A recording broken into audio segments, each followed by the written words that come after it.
Hi, can you hear me on Zoom?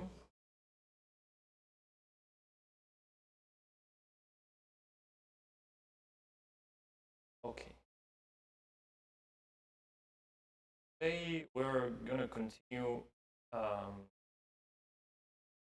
do a continuation of the last week about finite element theory, where essentially we did a rather long journey to try build a theory of how finite element solutions approximate boundary exact solutions to boundary value problems. In particular, we were interested in convergence rates. We obtained estimates allowed us bound the approximation errors by the finite element solutions that will tell us that the solution will converge to zero given rate in terms of the size of the mesh. Now we want to go a step further. Essentially what we want to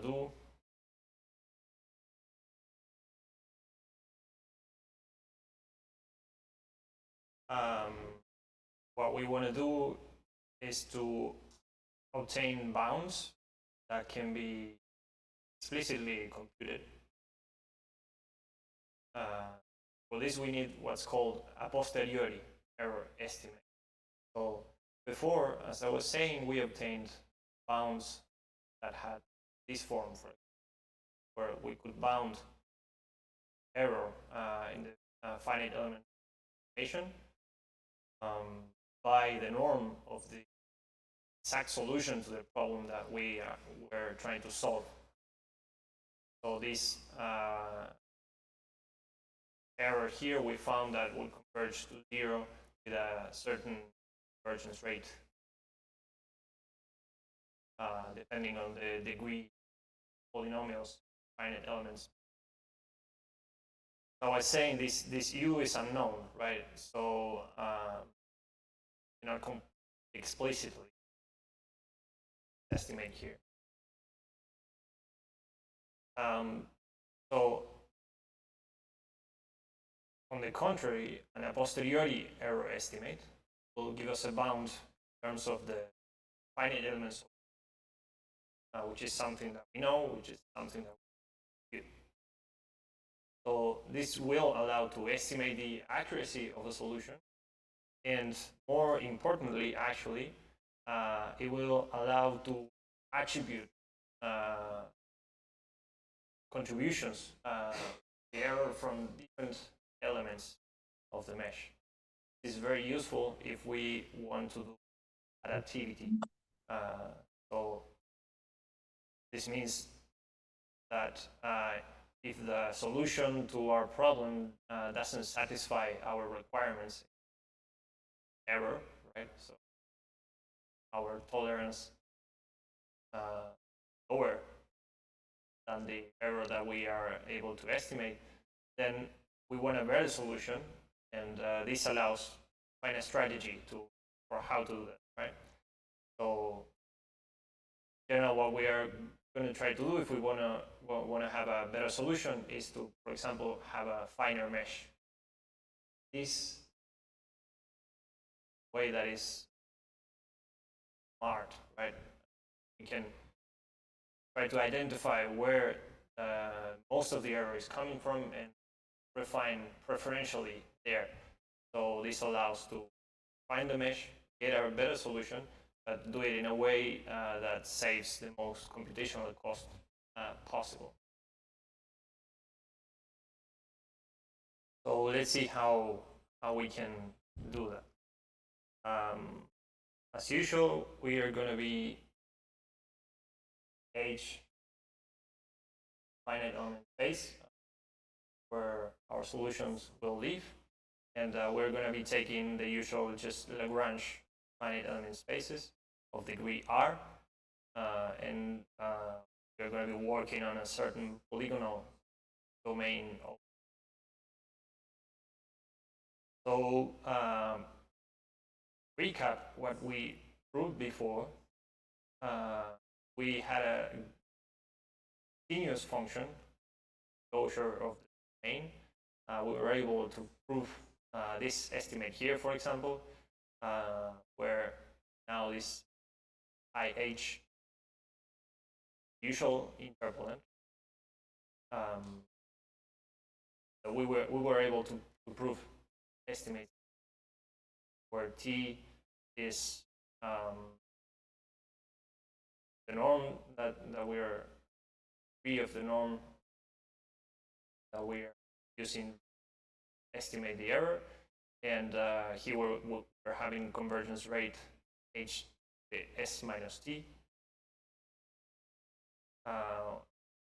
times the norm, the S norm of the exact solution.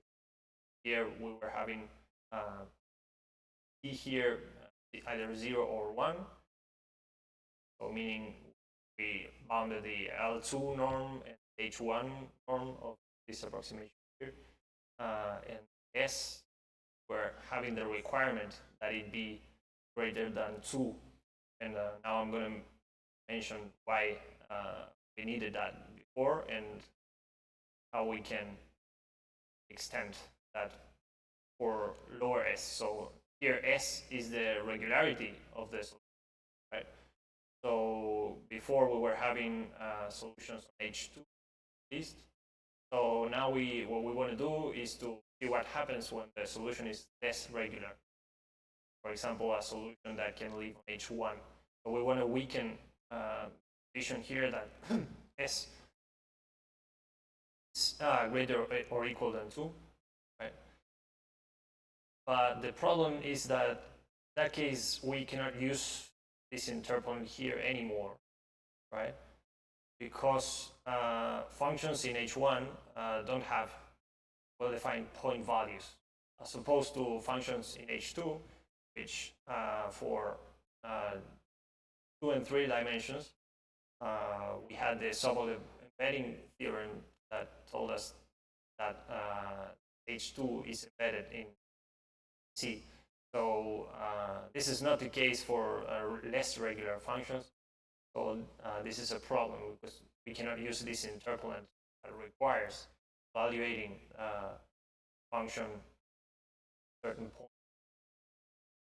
So what we want to do is to see how we can generalize this interpolant here and find some other tool that allows us to put bounds on the errors anyway, even if the function is less regular and it does not have well-defined point values. So the tool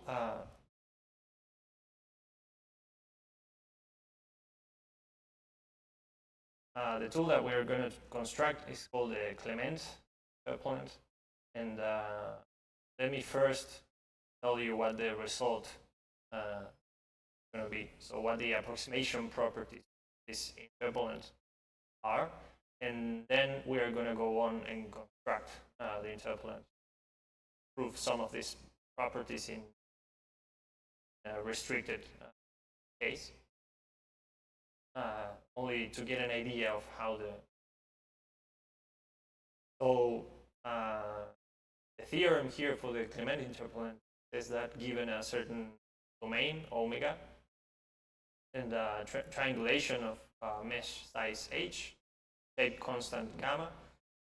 Remember, this shape constant was related to how non-thin these triangles are. So it was basically related to the quotient of the radius of the inscribed circle of each triangle to its side. Then we, if we could uniformly bound this for every triangle in the mesh, then we would call this the shape constant. That essentially guarantees that the triangles are not funky, they are triangles. So if r greater or equal 1, degree of the polynomials of our Lagrange finite element space. We call pH, not polynomials, but piecewise, continuous piecewise, as usual. This theorem guarantees that there exists a bounded linear operator, we're going to call the Clement interpolant, that takes functions on L2 now that do not have necessarily pointwise values, and that projects from this space to the finite element space in such a way that there is a constant C depending only on the shape constant of the mesh, the degree of the polynomials, such that for all functions in this subgroup space of this degree of clarity here, S, essentially we can bound the error here by the protection. So the T norm of U minus projection of U can be bounded by this constant C, depending only on gamma and on R, where the rate here is, or there is S minus T, and times the S norm of, where here T goes from 0 to S between T and R plus 1. True for any combination satisfying these inequalities. And in T less than or equal to 1. So let's see how we can go and prove at least a certain case. So first we're going to construct the interpolant, and we're going to take inspiration from the usual interpolant, see how we can extend it. So you remember the usual degrees of freedom for a Lagrange finite element space, where basically this evaluation functionals that took a certain function, continuous function, and returned the value that this function takes nodes that define finite element. So essentially the action here of this mu I will be just evaluate the function u on the node I. And let's call phi I to the corresponding basis function, this corresponding to this piece of freedom. Essentially these functions will take the value 1 on the node, 0 rest of them. And so the usual interpolant then, see that it can be written the way we write it this way. So the action of the interpolant on U can be expanded in terms of the basis functions of finite element space here that we are checking, and the coefficients that multiply of these basis functions, function of interpolant, are none other than just the function u evaluated at those corresponding nodes, right? So as we said before, if u is not continuous, this, so for example, if it lives on doublet space H1, we cannot apply this piece of freedom function because we cannot evaluate function pointwise. Function is only defined in a weaker sense. You cannot take it pointwise value. So this we cannot do for a function that lives on H1. But what we can try to do is to add a certain layer for applying this. So take those functions in H1 and project them a space where these degrees of freedom can be applied suitable way, and then essentially just construct the same thing. This is what the turbulence is going to be, and this added layer here. Let me tell you what it is. So now let's take the basis functions corresponding to the degrees of freedom, and let's call SI the support of this basis function. So for example, if the degree of freedom is a vertex degree of freedom, then this support is going to be the union of all the triangles that share that vertex. So this is the domain where this function here will be 0, right? That's the support. And if it's an edge degree of freedom, then it's going to be the union of the triangles that share that edge. So, and now for each of these bases here, or each of the basis functions here, we can think of a projection, right, to the polynomials, continuous piecewise polynomials that live on this space from the L2 functions that live. And the useful projection here is just the local L2 projection. That it's defined as the projection such that the projected function here behaves in the same way as the original function from the point of view of the L2, the inner product used by the L2 norm, or the other way around, when we restrict to the continuous piecewise polynomial. So basically, if I have a function on L2, projection will give me continuous piecewise polynomials that has the same L2 inner product with all the rest of the polynomials or the functions in the polynomial space. And then using this projection, now we can use kind of like the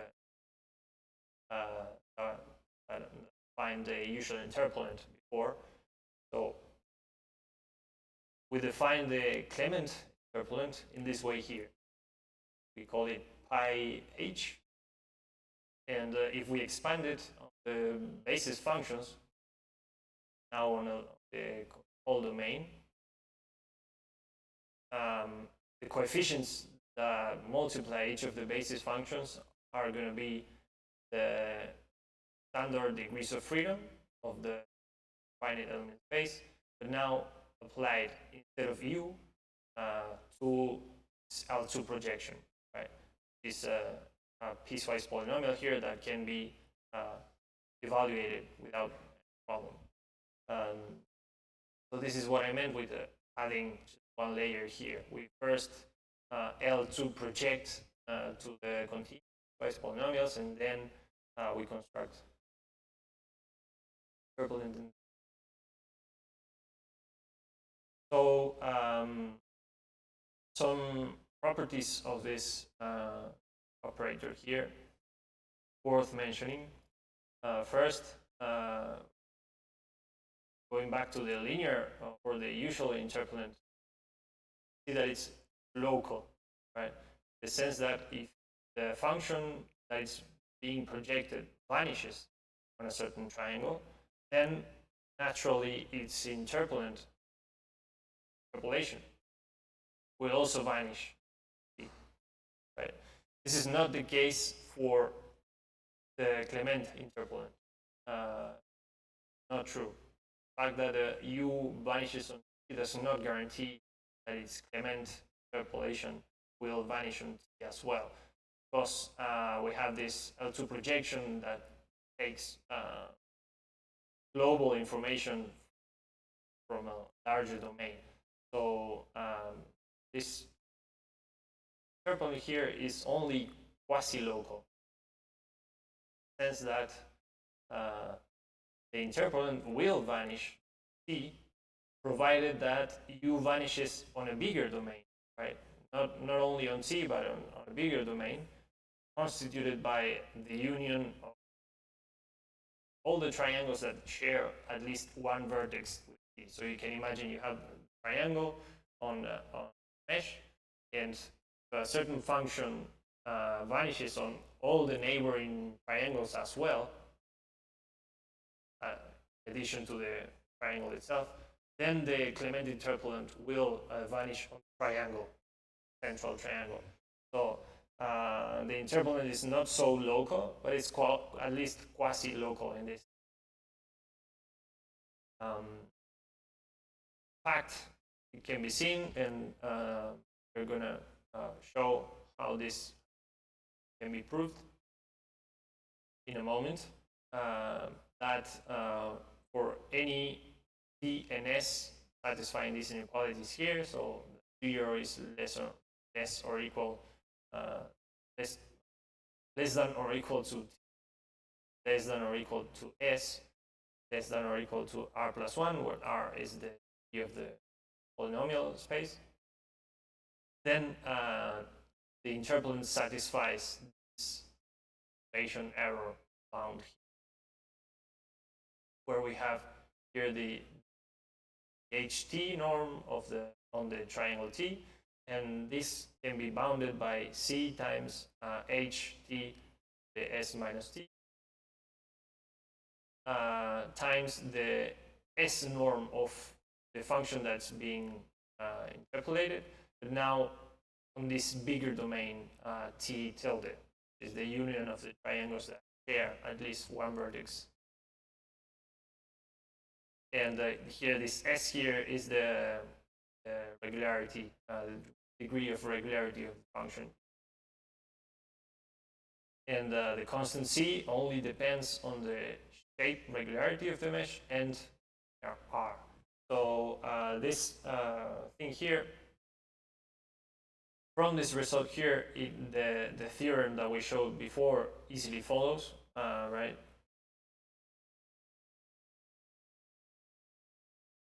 This result will easily follow from that one. We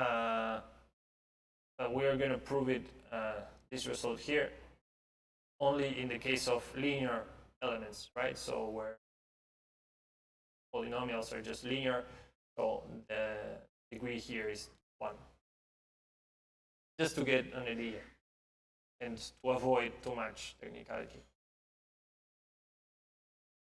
So to start moving in that direction, let's note fact here. If phi I is a basis function of this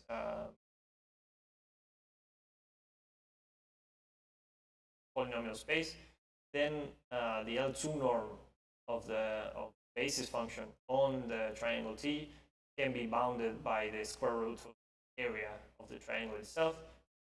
Natural, because phi cannot be larger than 1 on the triangle, so naturally integral have to be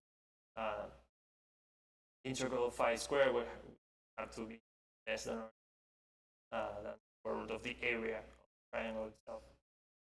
And this, from the geometry that we saw before, the previous class, we saw that it can be bounded just by HT. And similar reasoning for the gradient here, since in the case of linear polynomials, this is very easy to see because gradient is a constant vector, and the maximum value that phi attains on the triangle is 1 and minimum is 0. So essentially, to bound the gradient here, we have to look at how steeply phi can decay. And so phi is going to decay from 1 at the vertex that it corresponds to your freedom to 0 on the opposing edge. So the shortest distance between those places is basically the height of the triangle, so that height of the triangle. And this height can be bounded in terms of the radius of the inscribed circle. So here the shade constant of the triangle appears, right? And so if this C depends on the shade constant, which had an HT on the numerator, then basically we can write this bound like C times HT to the minus 1. And again, we have the area of the integration domain. And these two things cancel here and leave just a constant. They said just depends, may depend on shade constant. And another thing that can be seen applying the Bramble-Hilbert lemma, this bound here. I'm going to go into the details, but this thing here can be seen. The the HT norm on the support of basis function phi I. So the norm of the difference between U and the I of U can be bounded by C times H S minus T, and the HS norm, where S is the regularity of the function on this board here. Right? It can be obtained from the Bramble-Hilbert lemma, and we're another useful result here that we are going to use to prove the bound before is as follows. So let's take now two distinct vertices of a given triangle, and let's I and j be their corresponding. So now if we take a function on L2 of P tilde, so remember the union of all the triangles that share one vertex. Then we can see that the L infinity norm of on the triangle T of this difference here is just the same as the difference on the. So we map the triangle T to the reference triangle, so we did before, just the unit triangle. So the L infinity norm is not going to change. And due to the equivalence of the L infinity and L2 norms on a finite dimensional space, which is where these two polynomials here live, then we know that this L infinity norm can be bounded by the L2 norm as well, of the same difference. And here, just applying, so adding and subtracting U hat here, and applying the triangle inequality, we can obtain here, where we have a term for each of the vertices have the same form, and each of these can also be bounded by the L2 norm, but now support of the corresponding basis function mapped reference space by the same fine mapping that takes T hat. And this is just because T hat is contained in here, so the norm, the L2 norm, is going to have to be. So this can be bounded. Just will result that way. And again, using the Bramble-Hilbert lemma and scaling everything as we did last class, can be seen that then following that this is less than or equal to this, and applying Bramble-Hilbert to each of those terms, we see that this can be bounded in where we have here the HS norm of U on the C tilde. And additionally, if we just evaluate polynomials here, you can see this is essentially the same bound applied because I have the L infinity norm here. So this difference evaluated at a certain point cannot be larger than also. So we have this result. So these are two useful results that we're going to mention in a minute. Now, just a little bit more of useful results on the triangle T. Remember, we can write turbulent way. Function on the basis functions, even on space, where the coefficients are the freedom applied L2 projection. And we can take a particular one of these projections here. Since it is a linear polynomial triangle, we can, if we add it and subtract it, then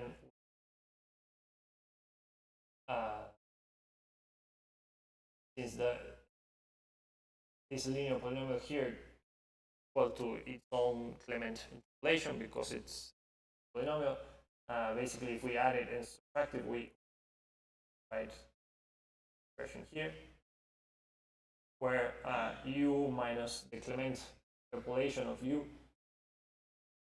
minus projection, and here we have a sum 2 and 3 of degree of freedom applied to the difference in the projections, different vertices, and here we go from 2 to 3 because one of u minus is going to be, we're only left with the other two terms. So for the first term here, we can apply bound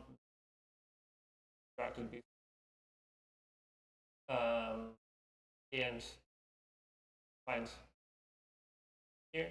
And similarly, second term, this we saw that we can. So we split here the norm of this part, which can be bounded by the L infinity norm of polynomials, and the HT norm of the basis function. And each of these can be seen that satisfies the similar bound to this one. Actually, just the same bounds that we showed before. So putting putting everything together, then we arrive so that I showed you. So now let's look at two important special cases of that result. One is for the L2 norm, right? Then we have an H here, power of 1, and we have the H1 norm of U here on the extended main T. And for the H1 norm, we have only just the constant C, no H, and the H1 norm of on the domain T tilde. So these two special cases we are going to use now in the very last bound that we need for the error estimations that we're going to do in a moment. So the final step now, the final tool that we need is what happens at the boundaries, right? And let's see how that goes. Let's call T hat again to the unit triangle, and let's call E hat an edge. that unit triangle, and we can see from the trace theorem for solid spaces that this was introduced, of course, before. So from this theorem that allows to relate the norm of the function in the interior of the domain with the norm on the boundary, we can have the bound like this, right? So basically the L2 norm, but now on the edge, right? So we have this dimension of the function restricted to that edge can be bounded in this way, right? Constant times the L2 norm now on the reference unit triangle, and the L2 norm of the gradient. So this U H1. And if we scale to a general triangle, just converting each of these norms with the geometric rules that we constructed last class, we can see that the L2 norm now on the actual physical edge of our physical triangle can be bounded in this way. T times, essentially we have the same terms here corresponding here, but we get an h t to the minus 1 here and an ht. So if we now take this result and apply it now to the difference between u and its Clement interpolation, and we use the bounds from these special cases that I just showed, then we can see that this the L2 norm of this difference now restricted to the edge, certain edge of the triangle, can be bounded by a constant times h, so the length of that edge, to the 1/2, and times the h1 norm of the function. And this constant c only depends the shape constant for the mesh. So yeah, now we finally have all the tools that we need to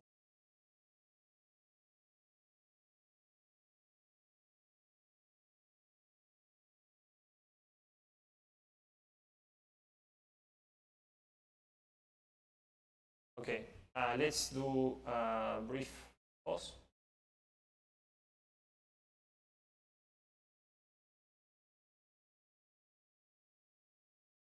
Okay, until 11:05.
obtain information about the approximation error from the approximated solution itself. And we're gonna follow a similar idea to what is done in solving linear systems, algebraic equations, where basically you use the residual, try to estimate the error. Okay? So here we're going to be doing a similar thing. So the question that we are going to be trying to answer, two questions are, what is the residual, but now in this rather weakly formulated problem, and of course how we can use that residual to obtain some bounds on approximation error. So let's recap what the weak formulation was for the Dirichlet problem this is looking at. So we had an equation like this, right? So the divergence of A times the gradient of U equals to a certain function f, where A is a positive continuous function and f is a certain function in L2. And we were posing the boundary conditions that U 0 on the boundary of the domain, right? So remember, the weak formulation of this problem could be written in this way, right? So basically we were trying to find a certain function on this problem space here, such that v of uv equals big F of v for all functions v in the space v, where this b is the symmetric bilinear form given by Reula here, takes w and v and turns the integral over the domain of a times the gradient of w times the gradient of v, right? And the big F of b is basically just the integral of the inhomogeneity f times the function b over the domain, right? And remember, this bilinear form here was bounded, which means that we can bound the absolute value of b applied to vectors w and b by a certain constant m times the norms of each of these functions here. And this bilinear form was also coercive, which means that when applied to the same function twice, this could be seen to basically it is greater or equal than a certain positive constant gamma times the squared norm of b, right? And this is for all w.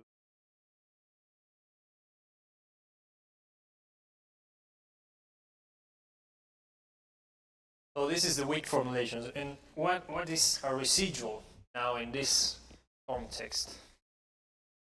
So we can look at this weak formulation in a slightly different way, as an operator equation, right? We can think of the weak formulation as an operator equation like this, where L is an operator that goes from V to its dual, and when applied to U, so we are trying to find the U such that when we apply this operator U, or this operator L to U, it returns the F, big F. Where, a reminder, this V here is the solution space H1, and its dual space we denote by H minus 1, right, on the omega, right? So now, with this presentation of the problem, we can now see what the residual. So we are given a certain approximation, big U, the solution, right? We can define the residual in this way, right? So it's basically the failure to satisfy this equation, operator equation. So we define it as F minus operator L applied now to the approximation U. And this is a thing that leaves the dual space. Dual space to the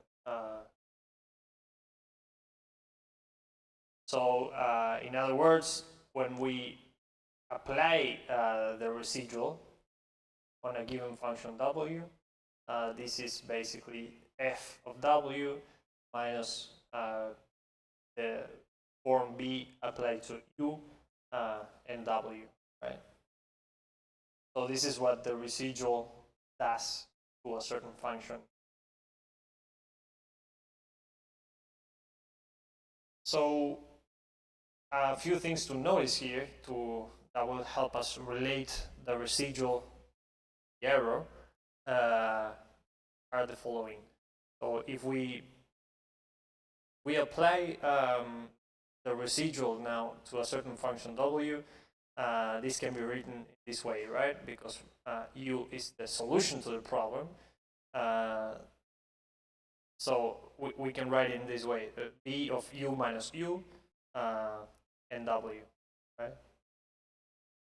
And we can use this form here and the boundedness property of the bilinear form B to basically obtain this bound here. The absolute value of the residual applied to W is less than or equal to the constant M coming from the boundedness of B times now the norm of U minus U and times the norm of W, right? And this is for all W space. And if you look at this here, in particular, if you take the supremum over W's in the unit sphere or in any sphere in this space, essentially this implies that the -1 norm of the residual now as an element in the dual space of the solutions can be bounded in this way here. The constant M times the one norm of U minus U, right? And on the other hand, we can also bound the residual on the other side, right? And for that, we can take W now to be equal to U minus U itself. So if we apply the residual to U minus U, this is the same as B of U minus U, U minus U. And now, using the coercivity of the bilinear form, we can obtain this bound here. Gamma times the norm of U minus U squared is less than or equal to in here. So this in here. And this can also be bounded just by the -1 norm of the residual and the norm of U minus U, right? So putting both bounds together, we can see that the norm of U minus U can be bounded from below and above by the norm of the residual, right? Now in the -1 norm. So this is a very important property of the residual and is what allows us to relate the approximation error, right? This is when we take this big U here to be the finite element solution to our problem. This is going to be the approximation error. And we are seeing here that we can bound that approximation error by the -1 norm of the residual, right? So this is the way in which the residual gives us information about the approximation error. And yeah, let me show that more explicitly. So let's go to the particular problem that we're trying to solve and see how to estimate that residual. Right?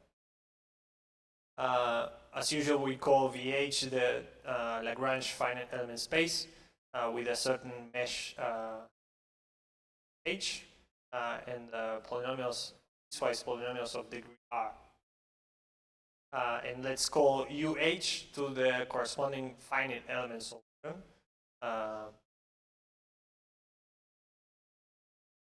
And as I was saying before, we can estimate this error, this approximation error by the finite element method via the residual way. Right? So basically here we're just rewriting the expression that we had before for the residual.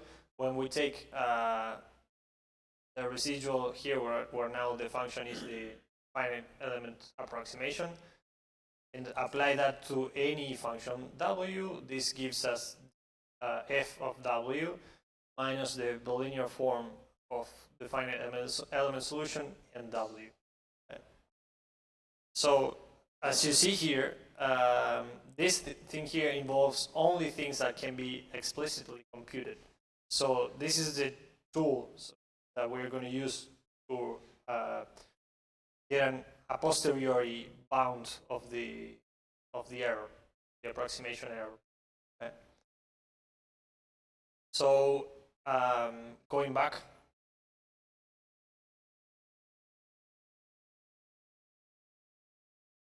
yeah, I put it. But essentially, from the problem here, if we sorry, the C. Yeah, unfortunately, I didn't write the residual explicitly. But yeah, integrating by parts here, the expression for the residual, we can obtain this expression here, where the residual applied to the function, to any function w, is essentially a sum over all the triangles of our mesh of the integral of w with this thing here over the interior of the triangle, and from integrating by parts here we obtain a boundary term, right? Where here the normal derivative to the boundary is involved. So here we are summing over all the triangles of the mesh. So for any edge that's in the interior of the domain, contribution will appear twice, right?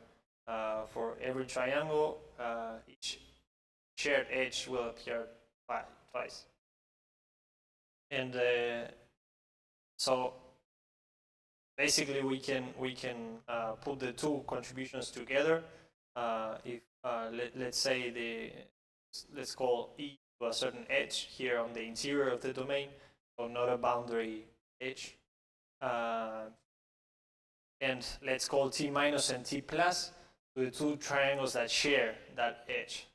So then we can basically putting together the two contributions here, we can define RE of UH as minus A times each of the normal derivatives now on each of the triangles.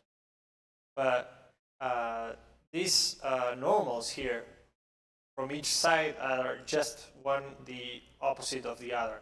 So this thing here is none other than just the jump, the normal derivative of UH, right, across the edge.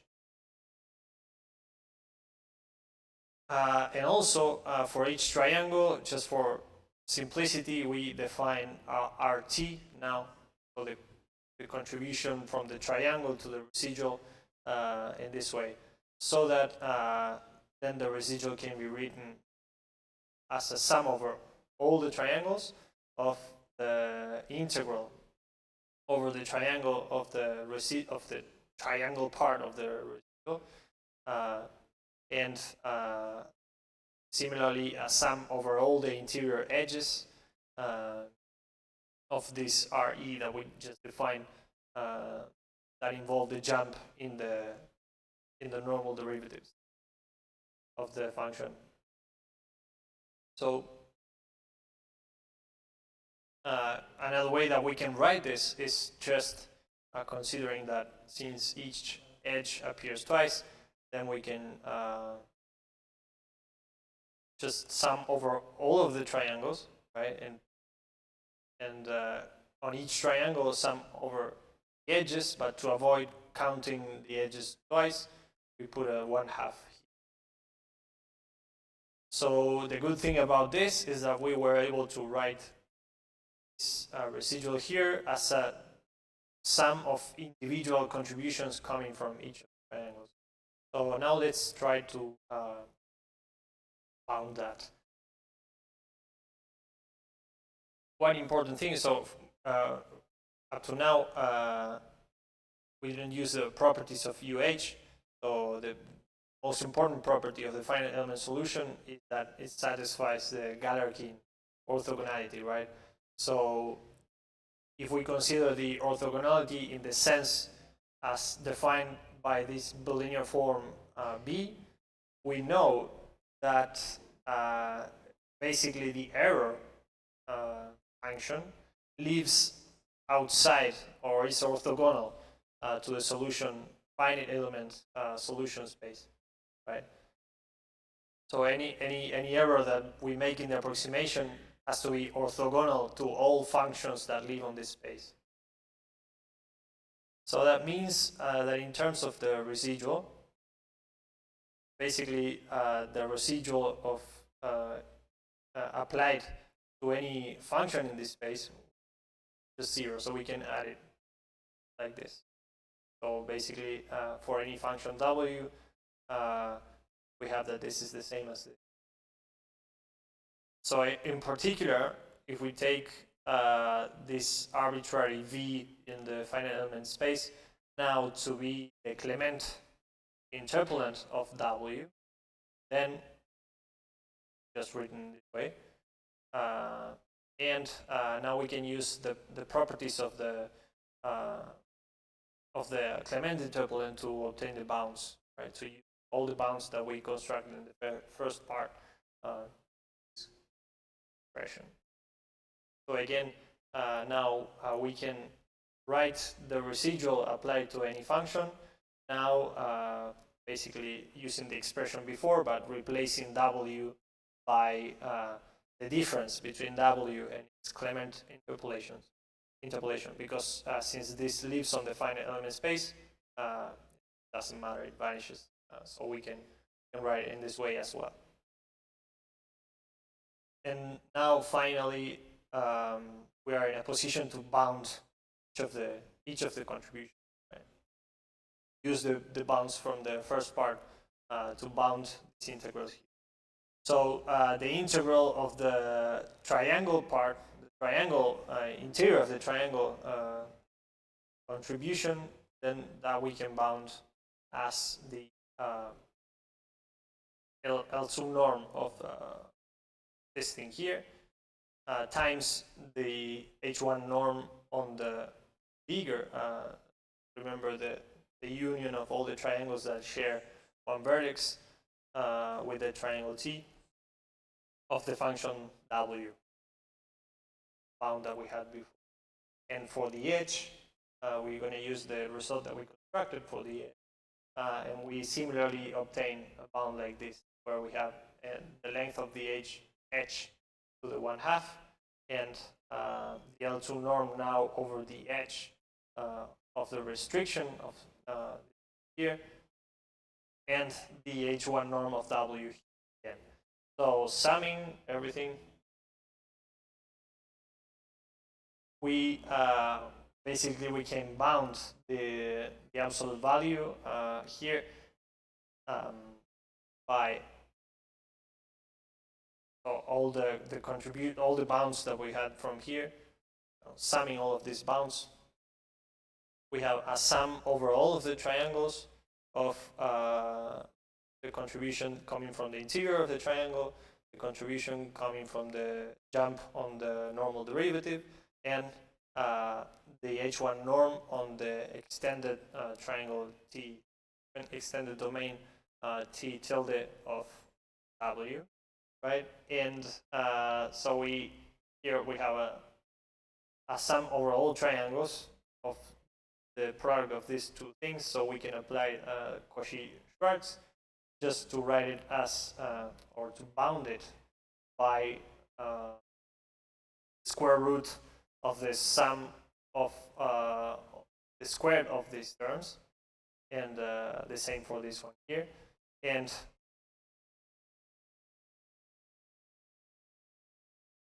sorry, by the sum of the square roots of each of the terms, times the same now for the sum of each of these, which using the shape regularity of the mesh now can be just that can be bounded by just the H1 norm of W, but now on the whole domain. So basically, we obtain this bound here, and yeah, sorry.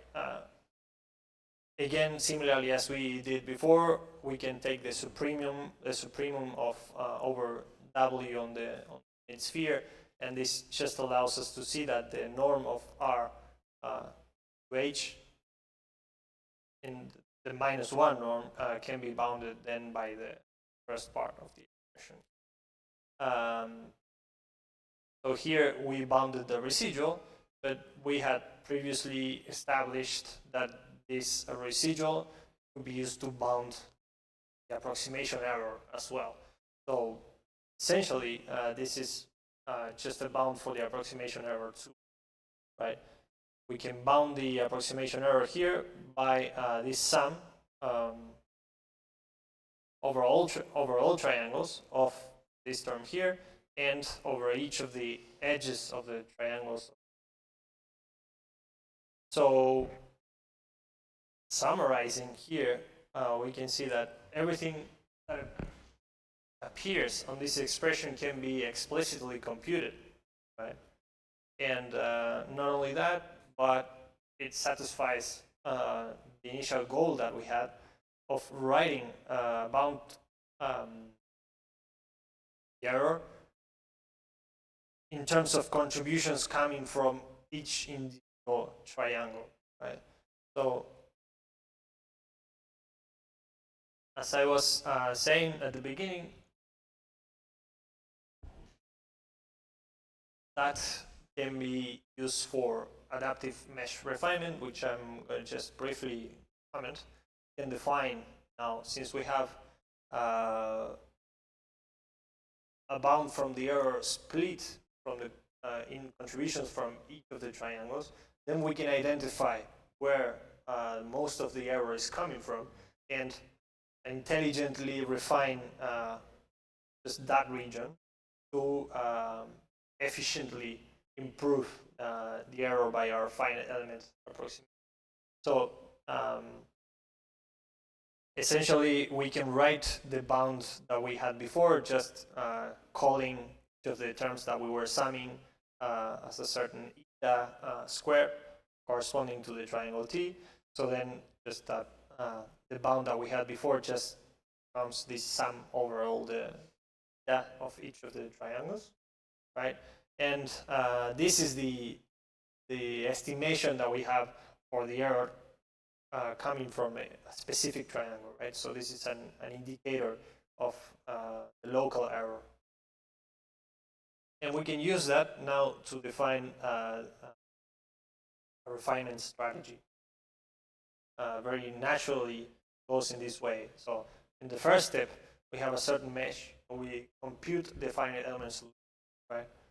Now we can use that finite element solution to compute all of these indicators, error indicators, local error indicators for each triangle, right?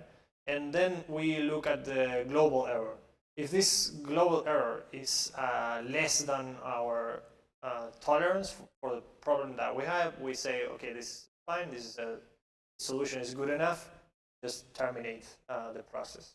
Now, if the error is not good enough, so if the approximation is not enough, what we can do is mark elements that we're going to refine, right? So identify where most of the error is coming from, mark those elements, and refine those elements, right? And then we repeat the process. Compute the new solution, estimate the error. If it's good enough, we abort, and if it's not good enough, we continue the process. So just finish just two brief comments on these two steps, right? So the first two steps we already know how to do. It was discussed at length how to compute the finite element approximation.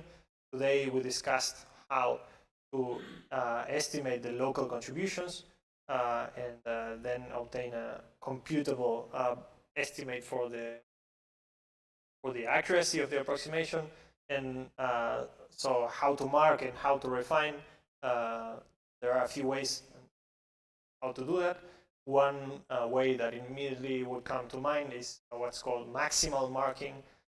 Basically, we take a number rho and we refine all of the triangles such that the local error indicator is a fraction rho of that of the maximum error indicator throughout the whole mesh, right? This is a possible strategy. It is not what is usually preferred. Instead, usually something more along these lines is done, which is called Dörfler marking, where we try to choose a certain set of triangles, right, such that the sum over of the local error indicators on that set exceeds a certain fraction now of the global error. So we choose that set and we refine only those triangles. And once we marked these triangles, there are a few ways in which you can refine. One possibility is just to split each of the triangles in two, or two or more. And one thing to consider is that when you split a triangle in two, you have to be careful not to leave hanging nodes, right?